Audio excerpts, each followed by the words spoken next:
Las pandemias.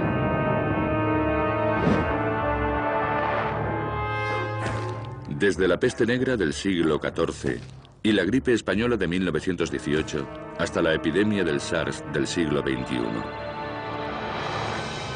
Los brotes virulentos de enfermedades han devastado sociedades enteras. Muchas civilizaciones estuvieron al borde de la destrucción por la importación de enfermedades occidentales. Actualmente las autoridades sanitarias temen que estemos a punto de sufrir otra epidemia.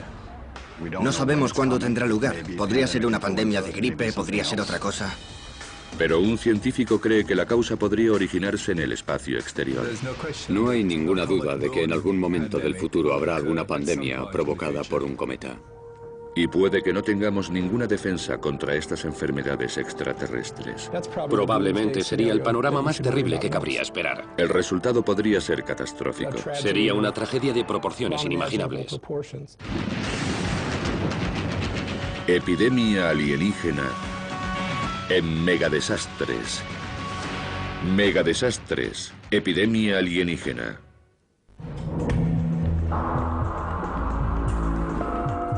Gérmenes microscópicos invisibles a simple vista.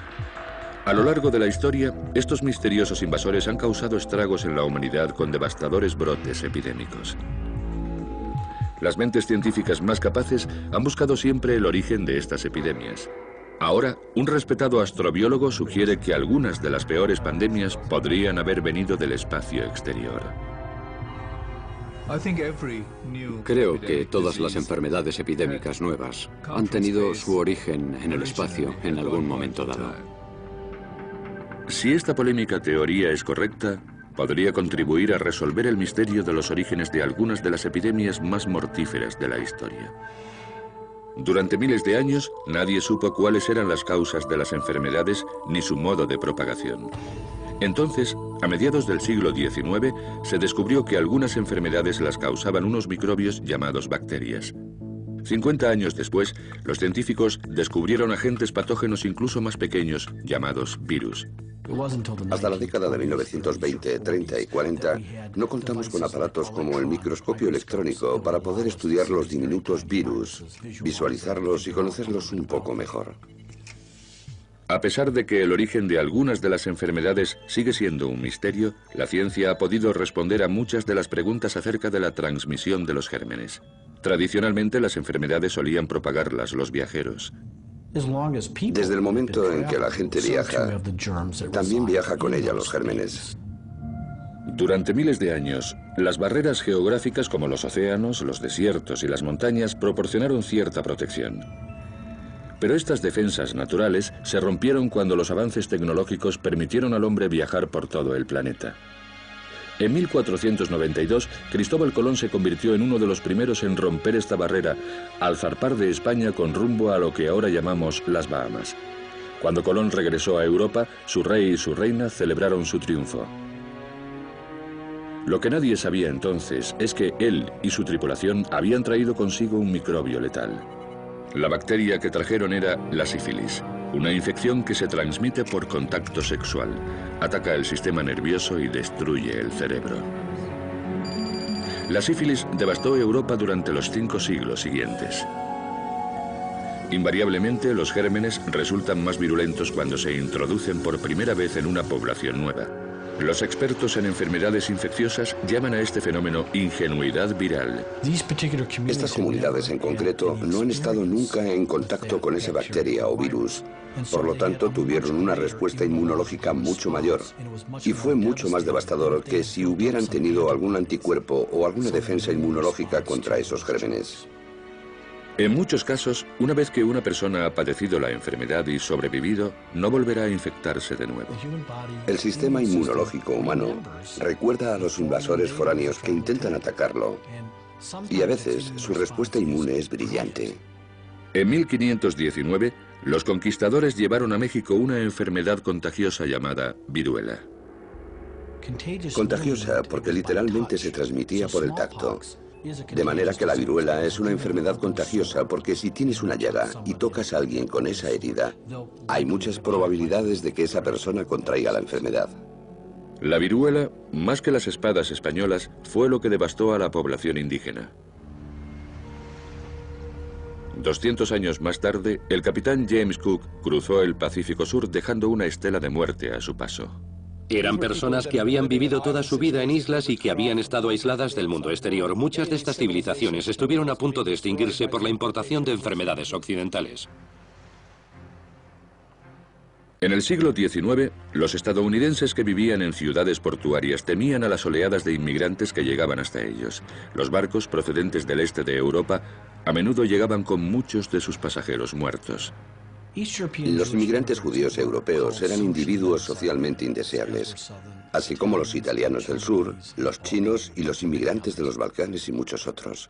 En 1892, el presidente Benjamin Harrison puso freno a la inmigración cuando epidemias de cólera y tifus consecutivas sembraron el pánico. Se dice que la fiebre del tifus es una enfermedad de la suciedad porque está asociada a condiciones de vida insalubres. En realidad la transmiten los piojos y cuando estos pican a un ser humano, este contrae la enfermedad que se caracteriza por fiebres altísimas. La persona delira por la fiebre, el cuerpo se llena de un sarpullido, sufre ataques y al final aproximadamente un 25 y un 30% de los pacientes fallece. En 1918 el mundo estaba sumido en una guerra a una escala nunca vista. De la carnicería emanó un virus letal. No se puede separar la Primera Guerra Mundial de la pandemia de 1918. Están estrechamente relacionadas. Hay que recordar que fue una de las epidemias más mortíferas en toda la historia de la humanidad.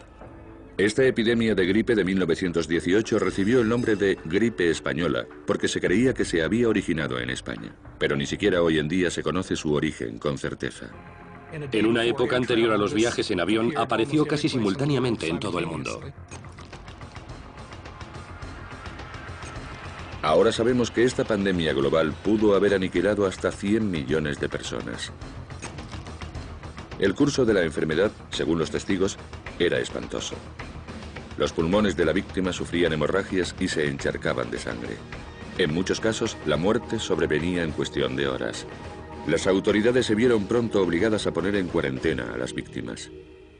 Se cerraron locales deportivos, cines, salas de vodevil, teatros, salones donde la gente se congregaba. Y cuando uno piensa en una enfermedad como la gripe, que se transmite inicialmente al lanzar al aire gotas o partículas aerosolizadas del sistema respiratorio, ya sea tosiendo o estornudando, la idea de separar a los enfermos de los sanos no era nada descabellada.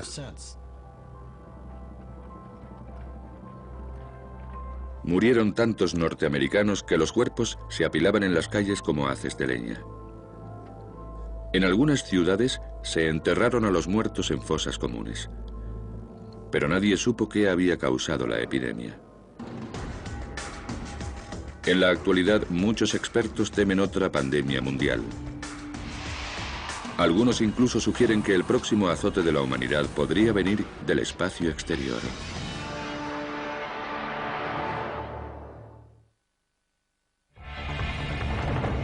La ciencia ha realizado enormes progresos a la hora de comprender el modo de transmisión de los gérmenes y aún así, las mentes más brillantes siguen sin poder responder a una pregunta básica.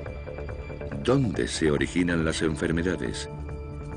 Chandra Wickramasinghe, el director del Centro de Astrobiología de Cardiff, propone responder a esta pregunta con una nueva y polémica teoría.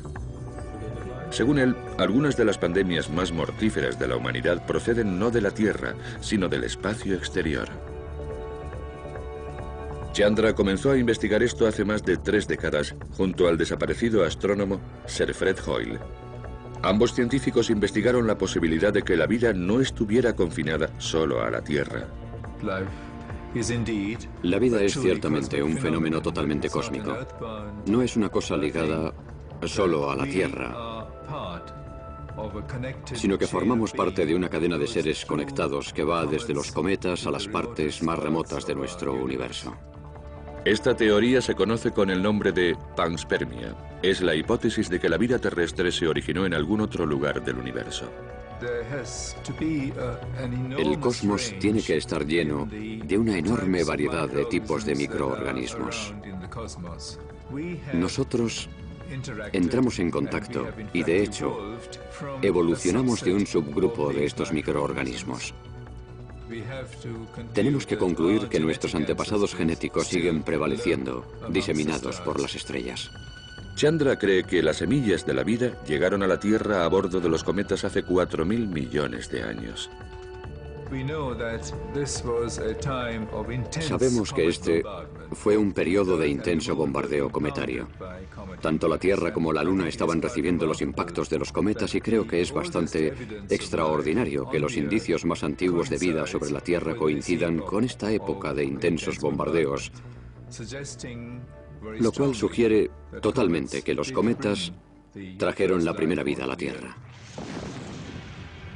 Los cometas se forman con el material de las gigantescas nubes de polvo interestelar espacial.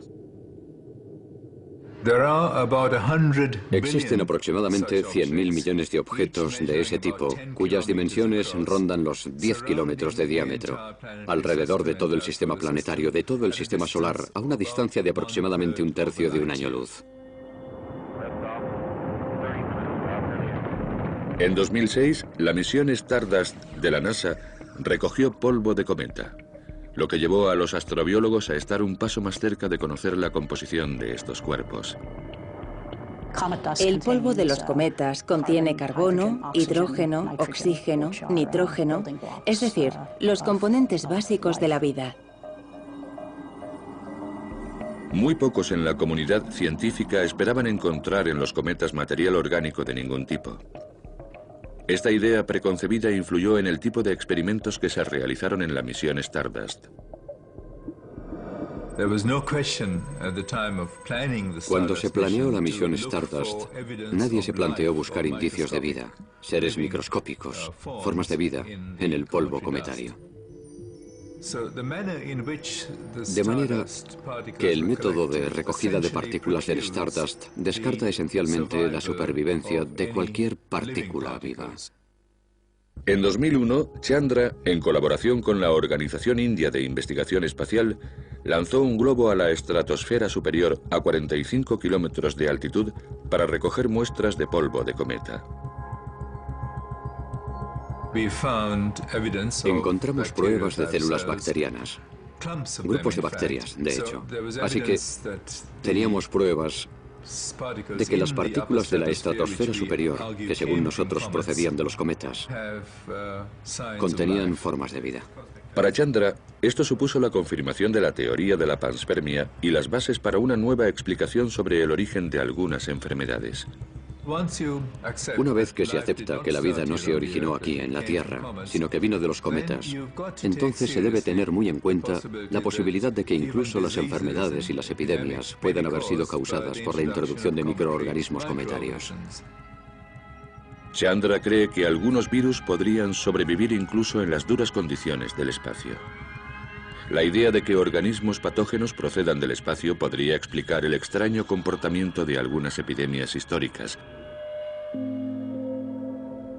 incluida la gripe de 1918. Es muy distinta de cualquier otra gripe que conozcamos. Prácticamente todo lo que se conoce de ella es un misterio. Parece que surgió de la nada y no había ningún precedente. La primera anomalía de la epidemia de 1918 es que apareció simultáneamente en continentes distantes. El brote letal de la pandemia de 1918 surgió el mismo día en Boston y en Bombay. Y esto fue antes de los viajes comerciales en avión. La amplia dispersión del virus socava la posibilidad del contagio directo. Aunque las enfermedades infecciosas como la gripe tienen un desarrollo rápido, el de esta era demasiado rápido. El segundo misterio de la gripe de 1918 es la gran tasa de mortalidad entre un grupo de población de una edad determinada. ¿Por qué era desproporcionadamente mortal entre jóvenes, adultos y saludables si este sector de población no tiene un alto riesgo de morir de gripe? La explicación que dieron los epidemiólogos es que durante los años de guerra, muchos jóvenes lucharon juntos en las trincheras o estuvieron recluidos en las bases militares. Los barracones hacinados eran el perfecto caldo de cultivo para el virus. Pero Chandra especula que la vulnerabilidad de los jóvenes de edades comprendidas entre 20 y 30 años se debió a un factor totalmente distinto. Siendo un grupo de edad más activo y con más probabilidades de estar al aire libre, tenían más posibilidades de estar expuestos a un virus transportado por el aire. La clave está en por qué se propagó tan rápidamente en 1918, y la respuesta es que cayó del cielo. La densidad de población no pareció influir en absoluto en el modo de propagarse la enfermedad por los grandes espacios abiertos de Alaska. En 1918, más de 50.000 personas vivían en Alaska, una zona del tamaño de Europa. La gripe se propagó como el fuego, instantáneamente por toda la zona, por todo el área una vez que se inició. En algunos pueblos esquimales, la mortalidad fue de un 90%. Los especialistas en enfermedades infecciosas aseguran que este es un ejemplo perfecto de la ingenuidad viral, ya que una población sin ninguna inmunidad es más vulnerable a la enfermedad. Aún así, no explica cómo saltó la epidemia de un pueblo aislado a otro. Tenían que usar los medios más lentos para ir de una punta de Alaska a otra, de manera que el contacto de persona a persona es sencillamente imposible en esta situación. Como el virus desapareció en la primavera de 1919, esto siguió siendo un misterio. Un misterio que ha llevado a varios científicos a buscar respuestas congeladas en el hielo. Con la amenaza de otra pandemia similar pesando sobre ellos, los expertos sienten que se encuentran en una carrera contrarreloj. Si consiguieran descifrar el código genético del virus, podrían salvar millones de vidas.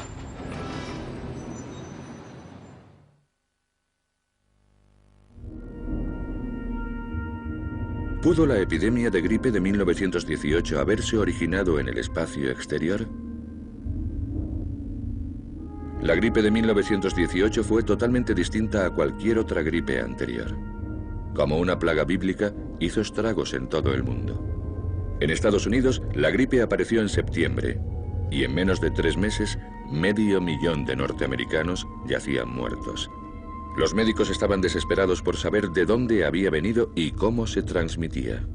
Y lo más importante, ¿podía suceder de nuevo? Décadas más tarde, aún no se había logrado desentrañar ninguno de sus secretos. Entonces, en 1951, un patólogo llamado Johann Haltin se dispuso a resolver el misterio. Dado que el calor es enemigo de los virus, Haltin dedujo que de haberse conservado el virus de la gripe en algún sitio, ese sitio sería el hielo del Polo Norte. Su idea era recuperar tejido de pulmón de una víctima de la gripe enterrada en el permafrost. La idea era que como los virus pueden conservarse a bajas temperaturas en congeladores y en otros aparatos frigoríficos durante largos periodos de tiempo, entonces si alguien había muerto con el virus, ese virus podría estar congelado y preservado como si hubiera estado en un congelador, y entonces podría recuperarse. Haltin sabía que 72 de los 80 residentes del pueblo de Brevik habían muerto de gripe durante el mes de noviembre de 1918. Hubo algunas pequeñas aldeas de Alaska en las que la tasa de mortalidad fue muy alta y nadie realmente sabe por qué. Exhumó varios cuerpos de una fosa común que estaban enterrados en lo profundo de la congelada tundra. Haltin intentó cultivar el virus, pero nunca lo consiguió. La tecnología de entonces era limitada. 44 años después, en 1995, el doctor Jeffrey Tobenberger, patólogo molecular, decidió intentarlo de nuevo. Si conseguía secuenciar el virus, tal vez pudiera fabricar una vacuna contra él. Esta vez, Tobenberger tenía a su disposición una revolucionaria técnica llamada PCR, o reacción en cadena de la polimerasa. La reacción en cadena de la polimerasa es el nombre científico para una técnica por medio de la cual pequeñas cantidades de ácido nucleico que no pueden detectarse de ningún modo pueden ampliarse de tal manera que en lugar de tener, digamos, X número de copias, tenemos 10X o 100X o 1000X o 1.000.000X de copias. Cuando se replica un ácido nucleico, pasa de ser indetectable a ser detectable. Una vez detectado, es posible hallar la secuencia.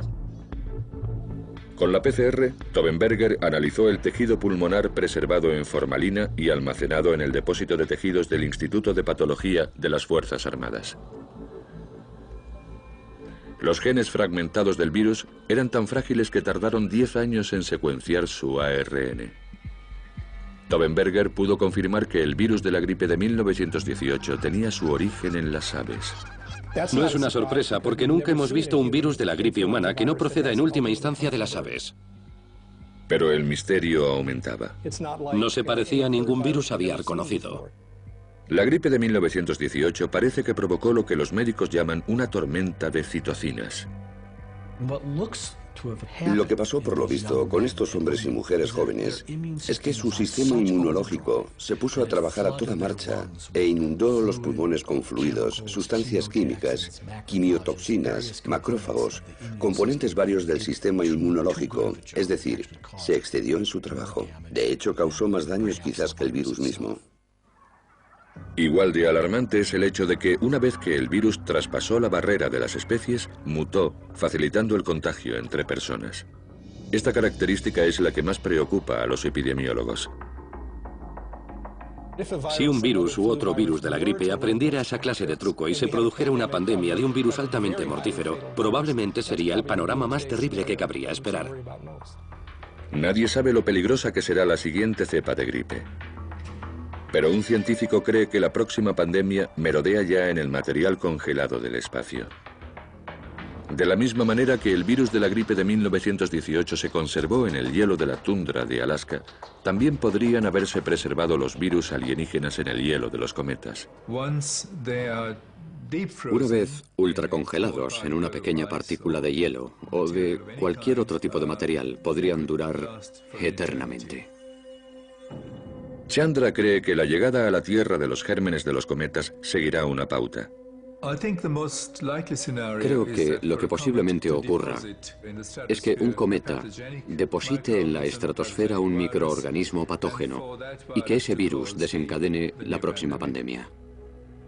Chandra especula que la epidemia del SARS de 2003 podría ser un ejemplo de esto.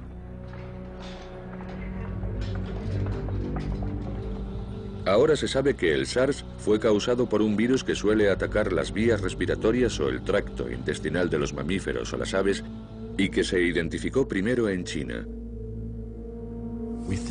Creemos que surgió por la ingestión de una civeta, que es una especie de felino, y que en la cultura china es un manjar, y que cuando esas personas viajaron a otras partes de China, potencialmente infectaron a otras. Los epidemiólogos no se sorprendieron. Asia es el epicentro de muchos virus. La explicación convencional de esto es que en Asia las personas viven en estrecha proximidad con las aves de corral y las aves acuáticas. Pero Chandra tiene otra teoría más polémica. El primer punto de entrada de un virus que haya sido inyectado en la estratosfera superior tiene que ser por el este del Himalaya, porque esta es la cadena montañosa más alta del planeta, llegando casi hasta la estratosfera. De manera que las pequeñas partículas, las partículas del tamaño de un virus, son introducidas en el ecosistema terrestre ligeramente por el este del Himalaya. Si los gérmenes caen desde el espacio, es lógico pensar que los pájaros sean los primeros recipientes de un virus de la gripe. Ellos se mueven por la atmósfera muchísimo más que ninguna otra criatura del planeta.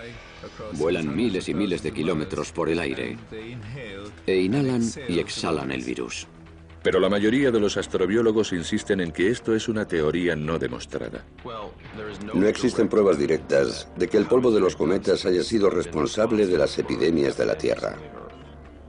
Sin embargo, la revolución del genoma ha llevado a los científicos a tener que probar o refutar la teoría de que el polvo de los cometas está lleno de patógenos. Pero ahora tenemos muestras de un cometa que nos acaba de traer la misión Stardust, así que ahora podemos probar esta idea. Hay organismos en los cometas. Casualmente, la misma técnica empleada en la secuenciación de la gripe de 1918, la PCR o reacción en cadena de la polimerasa, podría ser usada para detectar la presencia de vida microbiana en el polvo cometario. Cada vez que calientas y enfrías una muestra, puedes doblar la cantidad de ADN que haya en ella. Ese es el método más usado para buscar microbios en la Tierra. De hecho, la PCR es un detector de vida tan sensible que se ha utilizado para descubrir microorganismos en lugares donde nadie habría pensado encontrar vida. Hábitats como fuentes termales o páramos helados de la Antártida, o vertidos ácidos con un pH de 1. Incluso organismos que pueden vivir con grandes dosis de radiación, por ejemplo las bacterias de las piscinas refrigerantes de las centrales nucleares. Los astrobiólogos están interesados en buscar microbios en el espacio, donde las condiciones son incluso más extremas. Obviamente el espacio es un entorno muy difícil para la vida. No hay agua en estado líquido, hay vacío, no hay nutrientes o escasean. En esta búsqueda de vida extraterrestre, existen planes para inventar un test de PCR remoto que pueda ser realizado en muestras tomadas en la superficie de Marte. Estamos intentando construir un detector de ADN para enviarlo a Marte y se basará en gran medida en lo que sabemos acerca de la vida en la Tierra. En este caso, la nave espacial y las muestras permanecerían en Marte. Con el análisis de la PCR, los expertos en genética intentarán encontrar microbios alienígenas buscando la presencia de los genes universales que definen la vida tal y como la conocemos aquí, en la Tierra. Hasta la fecha han identificado 500 de estos genes fundamentales. Puedes preguntarte, de esos 500 genes, ¿cuáles son los que han cambiado menos? Esos son los genes que puedes usar como moldes en la búsqueda de otros organismos. Es posible que algunos de estos microorganismos alienígenas puedan ser patógenos. Sin un análisis minucioso nunca lo sabremos. Algunos expertos opinan que es mejor buscar estos indicios de vida marciana trayendo las muestras a los laboratorios terrestres. Buscaríamos indicios de actividad vital, buscaríamos fósiles, buscaríamos esporas o estados latentes. Incluso buscaríamos material biológico, restos de paredes celulares o lo que sea. Es decir, buscaríamos todo tipo de cosas que pudieran asociarse a la vida. Sin embargo, la misión no estaría exenta de riesgos. Y el único peligro que realmente debería preocuparnos en cuanto a la seguridad del planeta es un organismo replicante de cualquier tipo. Los expertos están de acuerdo en que es muy poco probable que unos gérmenes de Marte pudieran escapar y devastar el planeta. La NASA cuenta con medidas de seguridad para poner en cuarentena una cepa como la de la amenaza de Andrómeda. Pero, ¿serán suficientes? Si una infección alienígena del espacio exterior amenazara la Tierra, las autoridades sanitarias podrían recurrir a las lecciones aprendidas del pasado. La historia nos ha enseñado que las epidemias tienen vida propia. El reto hoy en día es hallar el modo de detectar y aislar los agentes causantes de la enfermedad antes de que ésta se extienda. Cada enfermedad tiene su propia agenda, su propio tempo, su propio medio de infección, su propio intervalo serial, su propia virulencia. Y todo eso lo tienen en cuenta las autoridades sanitarias. El primer paso que toman los médicos cuando sospechan que se trata de una enfermedad nueva es averiguar su modo de transmisión. ¿Se transmite por la comida o por el agua? ¿Se transmite al toserle a alguien encima? ¿Se transmite por vía sexual? Porque si sabes cómo se transmite, puedes en teoría ponerle freno. Las autoridades sanitarias públicas saben que cuando una enfermedad se encuentra fuera de control, cunde el pánico. La gente no reconoce amigos y las familias podrían rechazar a su propia sangre. Esto es lo que sucedió durante la epidemia de polio de la década de 1930 y 40. No era inusual que las pequeñas ciudades cerraran sus puertas al mundo exterior. Los lugares públicos como escuelas, piscinas y parques de atracciones fueron clausurados. Es posible que veamos otra pandemia global de gripe mientras vivamos. Debemos estar preparados para la próxima gran amenaza y no sabemos cuándo se producirá. Podría ser una gripe pandémica. En un momento de crisis, los médicos esperan que muchos hospitales se vean desbordados. Los médicos y las enfermeras caerán enfermos. Podríamos perder el 30% de nuestro personal sanitario, de manera que nuestra capacidad para atender a un número creciente de enfermos se vería muy mermada. Se agotaría el equipo de socorro. Tal vez tendríamos que recurrir a lo que llaman la Reserva Nacional de Emergencia de Agentes Antivirales o incluso a ventiladores para asistir a los enfermos. Como vimos con el huracán Katrina, se acondicionarían centros de atención médica alternativos. En esta clase de pandemia que estamos previendo, lo mejor sería mantener a la gente alejada de los hospitales, que son un lugar maravilloso para que se propaguen las enfermedades. Los expertos opinan que es fundamental tener un plan de antemano. Uno no puede pensar con claridad en medio de una crisis global. Además, la gente clave podría estar demasiado enferma y nadie querría tomar decisiones que tuvieran una profunda trascendencia moral sin que hubiera un contexto para ellas. En ese momento estarías demasiado afectado. Para contener la propagación de una posible epidemia, se han establecido de antemano principios de actuación. Los médicos tienen la obligación de informar a las autoridades sanitarias de cualquier pico anómalo de las enfermedades infecciosas. Si hay motivos de alarma, las autoridades sanitarias impondrían una cuarentena parcial. Se tomarían una serie de medidas por las que se prohibirían las reuniones públicas, los conciertos se suspenderían, por ejemplo, se cerrarían las escuelas. En los últimos años, la cepa de gripe aviar del virus tipo H5N1 ha alarmado profundamente a los epidemiólogos. La tasa de mortalidad entre los infectados es impresionante. El virus tipo H5N1 en Asia y en otros lugares ha llegado a matar a más de un 50% de enfermos. Se sabe que esta gripe ha saltado de las aves a los seres humanos. En algunos casos aislados, podría haberse transmitido de una persona a otra.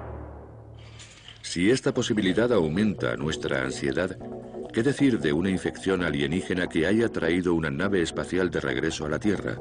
Parece ciencia ficción, tal vez, pero los expertos sopesan la posibilidad muy seriamente.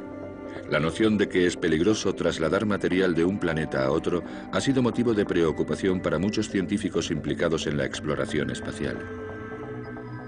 El artículo 9 del Tratado del Espacio Exterior de 1967, suscrito por más de 90 naciones, establece que todos los países evitarán contaminar la Tierra con sustancias nocivas. Cuando enviamos astronautas a la Luna con el programa Apolo, se aplicaron por primera vez las disposiciones del Tratado del Espacio Exterior. Y cuando los astronautas volvieron, fueron puestos en cuarentena junto con las rocas y muestras que habían traído. A la NASA le sigue preocupando que una sonda espacial pueda regresar a la Tierra con un organismo alienígena e infectar la biosfera de nuestro planeta. ¿Qué probabilidades hay de que una muestra pueda contener algo que pudiera ser infeccioso o peligroso para los seres humanos? Muy pocas, pero las hay. En su búsqueda de vida extraterrestre, los científicos de la NASA han considerado desde hace mucho tiempo a Marte como el candidato más cercano posible. Durante la década de 1970, después de que la sonda Viking pareciera indicar que no había vida en el planeta rojo, el miedo a una invasión de organismos alienígenas se desvaneció. Sin embargo, unos nuevos descubrimientos asombrosos han hecho que los astrobiólogos se cuestionen ese veredicto. En 2006, las fotos que tomó el Global Surveyor de la superficie de Marte mostraban la presencia de canales de nueva formación que no estaban allí 6 años antes. Estas formaciones indicaban que podía haber habido agua en estado líquido en Marte en la última década. Este descubrimiento ha aumentado la posibilidad de que pueda haber vida en Marte. En la Tierra, allí donde vemos agua, hay vida siempre. Así que si alguien intenta encontrar vida tal y como nosotros la conocemos, el mejor lugar para buscar es donde haya agua. Ahora, después de más de 30 años, la NASA podría estar preparándose para lanzar una nueva misión en busca de vida en Marte. Lo verdaderamente importante para la ciencia sería traer aquí las muestras para que pudiéramos aportar al debate todo tipo de pruebas y conocimientos científicos, y de hecho tener las pruebas aquí en la Tierra.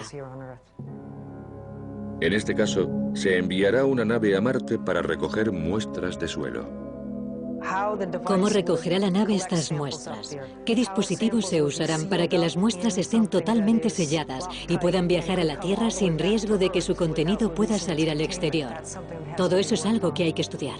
La muestra estará formada por material recogido de la superficie de Marte.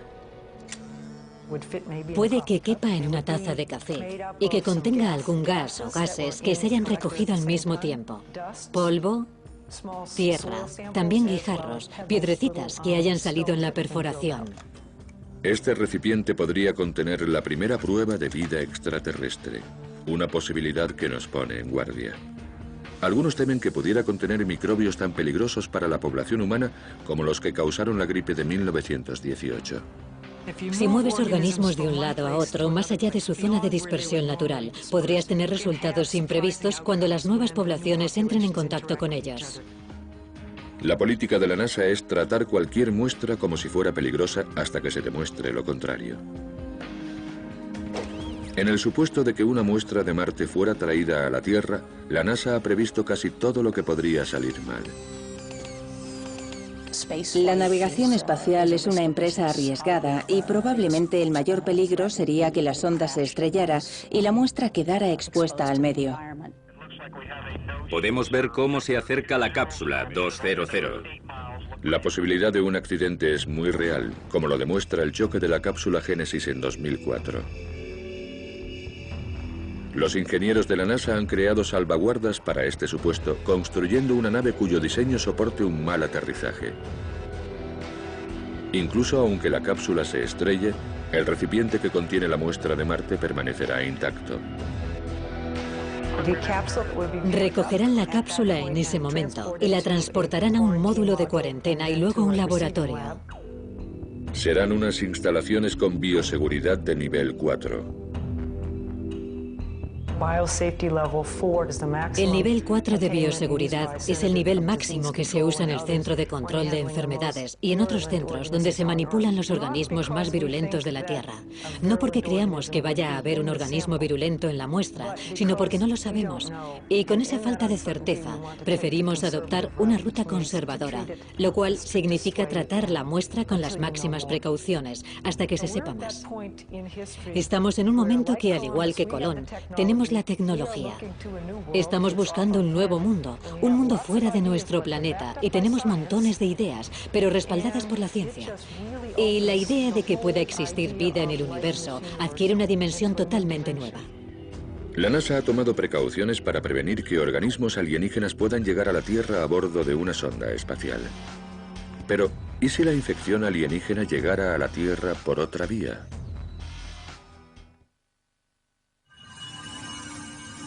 Algunos expertos en enfermedades infecciosas están de acuerdo con la teoría de que el virus de la epidemia de gripe de 1918 procedía del espacio exterior.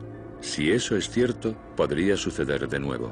Algún día, en el futuro, una verdadera amenaza de Andrómeda podría llegar a la Tierra, una pandemia global traída por un cometa. Creo que es inevitable. No hay duda de que en algún momento del futuro, un cometa podría traer una pandemia.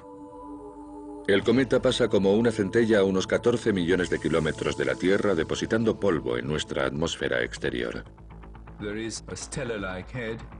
Tiene una especie de cabeza estelar, de la cual salen un par de colas, de largas colas que se van derramando. Estas largas colas son esencialmente el material que se evapora de la superficie del cometa. La gravedad terrestre atrae estas partículas. El polvo empieza a caer sobre la Tierra. Normalmente la gravedad de la Tierra atrae lentamente las partículas de polvo. Pueden tardar décadas en llegar a la superficie terrestre. Pero cada 11 años se inicia en el Sol lo que los astrónomos llaman un ciclo de manchas solares. El Sol es una estrella muy activa. La superficie arroja partículas, electrones y demás, y hay una gran cantidad de campos magnéticos. Durante un pico de actividad en estos ciclos, la superficie solar arroja enormes cantidades de partículas de energía. Las partículas cargadas dan lugar a campos eléctricos poderosísimos. El efecto del campo eléctrico hace que el virus caiga a la Tierra muy rápidamente y proporciona el último ingrediente para una pandemia. Parece que hace falta este pico de actividad, más la inyección del virus, para desencadenar una pandemia de gripe. Las aves migratorias inhalan el polvo, ingieren las partículas del virus contenidas en el polvo. Es muy fácil que se establezca una reserva aviar del virus procedente de una fuente externa. Los pájaros llevan ahora un virus letal en su sistema digestivo. Unas cuantas mutaciones y el virus traspasa la barrera de las especies. Se propaga rápidamente por las ciudades de todo el planeta, entre ellas Washington, D.C. Varios enfermos infectados llegan a las urgencias de un hospital local. La sala de espera está abarrotada y tienen que sentarse al lado de otros pacientes. Alguien estornuda. 85 millones de bacterias y 4.600 partículas virales invisibles son liberadas en el aire. Lanzadas a una velocidad de 45 metros por segundo, las partículas viajan a una distancia de 3,6 metros. Se quedan suspendidas en el aire durante más de media hora. Durante este tiempo, cada gota de mucosidad produce 19.000 colonias de bacterias. Se está gestando un megadesastre biológico. Varios pacientes se quejan de una gran fatiga y de dificultad para respirar. Los médicos ordenan pruebas de diagnóstico. Parece una gripe normal. Entonces, un joven tose sangre. Una enfermera se da cuenta de que se le están poniendo azules los pies por falta de oxígeno. En algún momento aparecerá otro síntoma. El problema es que para entonces puede que otra gente se haya contagiado. El hospital se lo notifica al Ministerio de Salud. Los médicos no se ponen de acuerdo en el diagnóstico. Muchas de las infecciones nuevas que surgen nos pasan desapercibidas. Primero, porque no nos anticipamos lo suficientemente a ellas, y segundo, porque se pueden camuflar y parecer cualquier otra cosa. En estos momentos han estado expuestas más de un centenar de personas. Estas, a su vez, infectarán a otras. En un edificio gubernamental cercano, un funcionario de control de sanidad observa una serie de pantallas. En una ciudad, el departamento de emergencias empieza a notar un incremento en el número de personas con problemas respiratorios. En estos momentos, los gerentes del hospital se enteran de una noticia incluso más alarmante. En el aeropuerto de Dulles, un pasajero que venía en un vuelo desde Hong Kong ha llegado muerto. Su ropa estaba manchada de sangre seca. Aún se espera el resultado de la autopsia, pero se sospecha que el asesino es una variante del virus tipo H5N1. Si un virus como el actual virus de la llamada gripe aviar, el H5N1 de Asia, que ha matado a más del 50% de afectados, si ese virus se convirtiera en pandémico, la tragedia adquiriría proporciones inimaginables. En otras ciudades por todo el país, está sucediendo lo mismo. Las autoridades públicas sanitarias aplican las medidas preparadas para una pandemia de categoría 5. Los hogares en los que haya personas enfermas serán puestos en cuarentena. Se suspenden muchos vuelos comerciales. Se escalonan las horas laborables para ralentizar el flujo del transporte público. Los centros de atención diurna y las escuelas se cierran. Se prohíbe al público el acceso a los monumentos de la ciudad. Desgraciadamente, una gripe pandémica puede alterar todos los aspectos de la sociedad de manera fundamental. Se prevé que en el peor de los casos, podría haber un índice de ausencias del 30 al 40% en todos los negocios. En estos momentos, los pacientes acuden en tropel a los hospitales locales, que pronto se llenan. En un suceso tan grave y de esta escala, nosotros, junto con otros sectores de la ciudad y del Estado, esperamos que muchos de los pacientes sean de hecho derivados a otros sitios lejos de los hospitales. Los médicos y las enfermeras caen enfermos. Los servicios de emergencias se ven desbordados.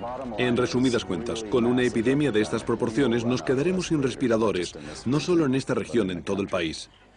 Los médicos de urgencias hacen todo lo que pueden para evaluar a los pacientes. En el marco de un desastre, la filosofía imperante en estos casos para decidir quién recibe los recursos es la de hacer el mayor bien al mayor número de personas. A aquellos que tengan menos posibilidades de sobrevivir, se les negarán los valiosos recursos. Uno tiene que tomar estas decisiones salomónicas, que pueden ser muy duras. En estos casos, la muerte es inevitable. A pesar de los esfuerzos de los medios de comunicación para disipar el miedo de la gente, se desata el pánico. Los pacientes que no necesitan respiradores son enviados a un estadio al aire libre. El estadio de fútbol de los Ravens tiene un montón de espacios abiertos planos en el interior, donde todos los puestos de venta están muy bien, son muy cómodos. Hay buenas instalaciones, muchos baños, agua corriente para todos, etc. El mayor problema es la transferencia de los muertos, los restos mortales, a los tanatorios municipales, estatales o regionales.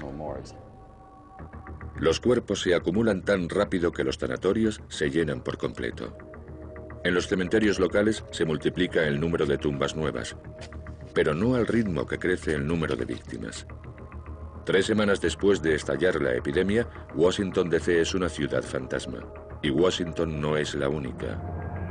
Las ciudades de todo el país intentan lidiar con lo que se ha convertido en una catástrofe biológica que afecta a millones de seres. Por el momento, este panorama sigue siendo ficción. Pero si sucediera, ¿puede la ciencia ayudarnos a encontrar un modo de protegernos contra este tipo de epidemia?